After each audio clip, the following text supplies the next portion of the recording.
Now to Zimbabwe, where President Robert Mugabe is facing growing international pressure. A cholera outbreak has claimed at least 600 lives since August. Kenya's prime minister is urging the African Union and the international community to send in troops to help Zimbabwe's people and to force Mr. Mugabe out if he doesn't cooperate.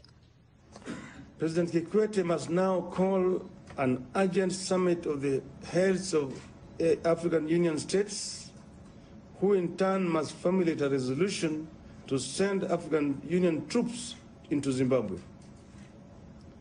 If no troops are available, then the AU must allow the UN to send its forces into Zimbabwe with immediate effect to take over control of the country and ensure urgent humanitarian assistance to the people dying of cholera and starvation.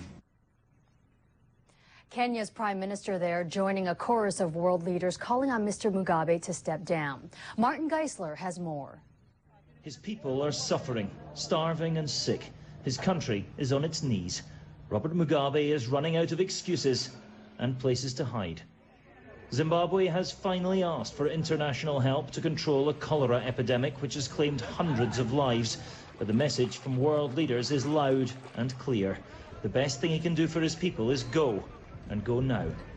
Gordon Brown today called on Mugabe to step aside and let others help end the suffering. But this cannot go on, and I think the whole world is now saying enough is enough. This is a humanitarian catastrophe. This is a breakdown in civil society.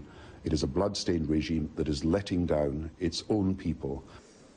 The blame for Zimbabwe's problems, and there are many, can be laid squarely at Mugabe's door. Years of misrule have left millions without money, food or clean water, and now it's killing them. Last week inside Zimbabwe, I saw firsthand the scale of the cholera crisis, and it's worsening by the day. The disease has spread to neighbouring countries, with cases reported in Zambia, Botswana, Mozambique and South Africa, where field hospitals have been set up on the border to cope with the volume of victims flooding across.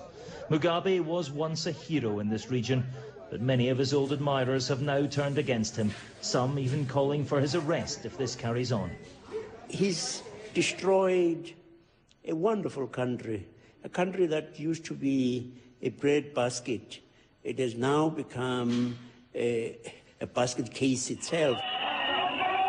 Protest in Zimbabwe is often violently suppressed, but these people have simply had enough. Inside his country and around the world, the pressure is mounting on Robert Mugabe, but he's never listened to that kind of talk before, and there's no sign so far that he's listening now.